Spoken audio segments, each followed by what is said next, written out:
Ethiopia once promised a new era of freedom. But today, another independent media voice has been silenced. So what happened to Ethiopia's media reforms? And why are journalists being shut down again?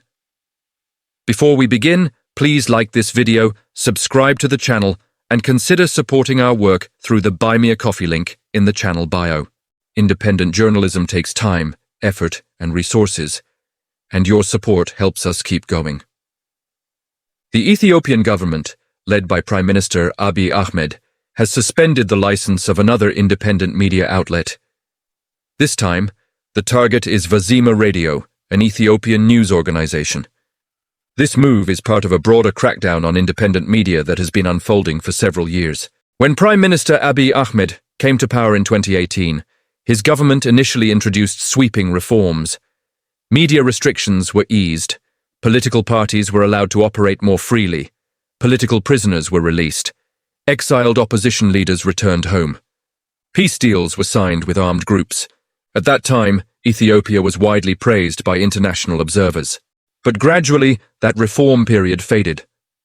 According to journalists, activists, and rights groups, the government has increasingly reverted to tactics used by past regimes, including those under the former EPRDF coalition.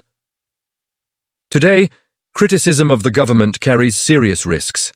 Politicians, journalists, activists, and even business figures who openly criticize the Prime Minister or state policies often face arrest, prosecution, long prison sentences, or are forced to flee the country. This pattern has become increasingly visible over the past few years. In the case of Vazima Radio, the government says the outlet worked against Ethiopia's national interest, but this term remains undefined. No specific reports, broadcasts, or statements were publicly cited. No detailed allegations were presented. According to media analysts, national interest has become a blanket accusation, often used to silence dissenting voices.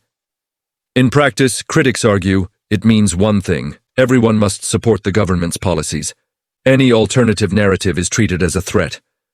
The government also claimed that Vazima Radio failed to correct itself after earlier warnings, though no transparent process or independent review has been made public.